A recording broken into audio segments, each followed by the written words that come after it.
বিষ্ণুপুর থানার দ্বারিকায় কারখানার গাড়ি আটকে তোলা আদায় করতে গিয়ে গ্রেপ্তার 3। বুধবার আনুমানিক সকাল 9:30 নাগাদ অভিযুক্তদের তোলা হলো বিষ্ণুপুর মহকুমা আদালতে। বিষ্ণুপুর থানা পুলিশের পক্ষ থেকে বিষ্ণুপুরের শিল্প তালুক দ্বারিকায় কারখানার গাড়ি আটকে তোলা আদায় করতে গিয়ে গ্রেপ্তার হলো স্থানীয় 3 যুবক। অভিযুক্তদের তোলা হলো বিষ্ণুপুর মহকুমা আদালতে। সূত্রের খবর, গতকাল সন্ধ্যার সময় দ্বারিকায় একটি ফ্যাক্টরি থেকে ফ্যাক্টরির কিছু জিনিসপত্র নিয়ে দুটি ট্রাক হলদিয়ার উদ্দেশ্যে রওনা হয়েছিল। ট্রাক দুটি ফ্যাক্টরি থেকে বেরোতেই স্থানীয় কিছু যুবক গাড়ি দুটিকে আটকে তোলা আদায় করার চেষ্টা করে। খবর পায় বিষ্ণুপুর থানা পুলিশ। তড়িঘড়ি ঘটনাস্থলে গিয়ে অভিযুক্ত 3 যুবককে গ্রেপ্তার করে বিষ্ণুপুর থানা পুলিশ।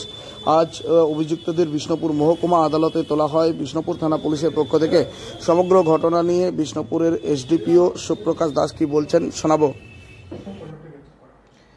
কালকে মডার্ন ইন্ডিয়া কনকাস্ট ফ্যাক্টরি, যেটা দ্বারিকাতে অবস্থিত বিষ্ণুপুর থানার আন্ডারে, তো ওখানে কোম্পানির তরফ থেকে আমাদের কাছে একটা এই মর্মে অভিযোগ আসে যে ওখানে ওনাদের দুটো ট্রাককে আটকে লোকালি কিছু ছেলে এক্সটর্শনের ডিমান্ড করছে এবং গাড়িগুলোকে আটকে রেখেছে।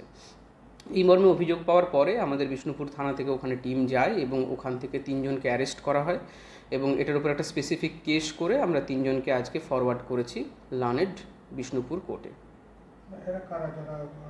এরা ওখানে লোকাল 1-2 ক্লাব আছে, সেই ক্লাবেরই ছেলে আছে। এরা 14,000 টাকা ওরা এক্সটর্শন করেছিল এই যে কোম্পানিটি আছে, ফ্যাক্টরিটি আছে, এই ফ্যাক্টরির কাছ থেকে। এবং অভিযোগ পাওয়ার পরে তৎক্ষণাৎ বিষ্ণুপুর থানার টিম গিয়ে ওখানে ওদেরকে অ্যারেস্ট করে।